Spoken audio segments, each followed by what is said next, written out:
All of Affect Autism's podcasts are produced and edited by Daria Brown. Please note that the views expressed during all episodes are solely those of the individuals involved, do not constitute educational or medical advice, and do not necessarily reflect the views of Affect Autism, Daria Brown, nor ICDL and associated parties. Listeners should consult with professionals familiar with their individual circumstances for specific support. You're listening to the We Chose Play podcast from Affect Autism, where affect is the #1 tool we use in supporting development through playful interactions. Why challenging and expanding are essential for human growth. June 4th, 2018 at affectautism.com. In Floortime, we talk about meeting the child where they are developmentally, the D, and taking into account their unique sensory profile and individual differences, the I, all within a safe, warm, and nurturing relationship, the R. We then follow the child's lead, challenge, and expand. Caregivers and new practitioners often struggle with the latter two. The key to challenging and expanding is using affect and being playful. Inspiring initiative. In Dr. Stanley Greenspan's document, Initiative, a Floortime Essential for Children's Emotional and Intellectual Growth, he discusses this topic in great depth. He says that initiative is such an important piece of Floortime because initiative, quote, sustains interactions and helps a child feel secure and confident. Most importantly, it enables a child to exercise influence in relationships and over his or her environment, leading not only to better self-regulation, but to higher levels of interaction and thinking, end quote. But in Dr. Greenspan's experience, too often in Floortime, quote, the caregivers are taking most of the initiative and the child is reacting rather than initiating, end quote. They tend to say that they will lose the child's engagement if they don't take the initiative. This is where challenging and expanding come into play. It's how we playfully and respectfully entice a child to take initiative, and the key is playfully and respectfully, always. Recall that the goal in Floortime is to get a continuous back and forth flow of interactions. This capacity to have these continuous circles of communication is a prerequisite for humans to move into social problem solving, symbolic and logical thinking, which are capacities that prepare us for higher learning, namely academics, and for participating in the world, which is a social place. How? Challenge and expand.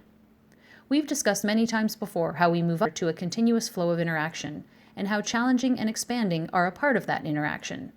Whether it be slowing down and stretching out the interactions, being playfully obstructive, or applying process-oriented learning, we can respectfully connect with our children and motivate them to willingly interact with us. A quote from Dr. Stanley Greenspan. The most essential principle in fostering a child's initiative is the following. Respect everything the child does or says, including self-stimulatory, perseverative patterns. The only exceptions are behaviors that can hurt the child or others that are disruptive in a particular setting. Treat everything the child initiates, even seemingly aimless wandering, as a creative act deserving of your engagement and interaction. Use the child's initiatives to create opportunities for more initiatives through your enticing, playful, loving, and respectful interactions with him or her. Why challenge and expand? It's a job of parents to help their children develop and grow. All human beings need to be put out of their comfort zone or you go stagnant. No one knows what they can do until they are pushed to do it. In the case of Floortime, we have the wonderful practice of giving our children new opportunities in the safety and comfort of our own home, rather than in the stress of the real world in the moment. That's the whole point.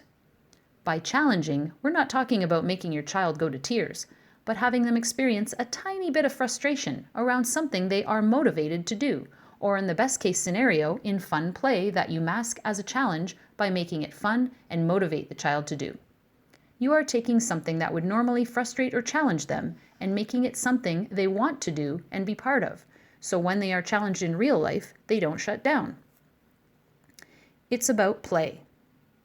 As we discussed before, play is essential to healthy emotional development because it is through play that we can experiment with and work through our emotions. We can't work through our emotions, however, if we are stuck in anxiety and frustration, which so many of our kids are so often due to their sensory challenges and challenges connecting with others. By continually making the effort to connect and play with our children, we can help our children with their emotional development. Every single mammal on this planet learns through play. It's one of the highest signifiers of intelligence and adaptation. It's so important to play with your kids.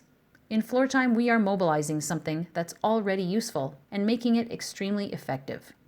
Floortime is just a natural extension of how you should be with your child anyways. You grow and build on what you know through play with the safety of your parents. There's nothing better than that. And how you do it is what you and your child are comfortable with. It's the beauty of doing Floortime as a parent.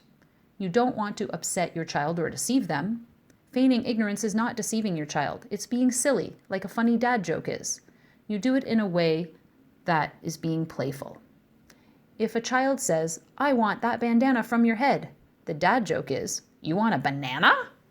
My father-in-law is the king at this silliness. It is not deceitful in the least. You're using their motivation to push them a little further, like a good parent can.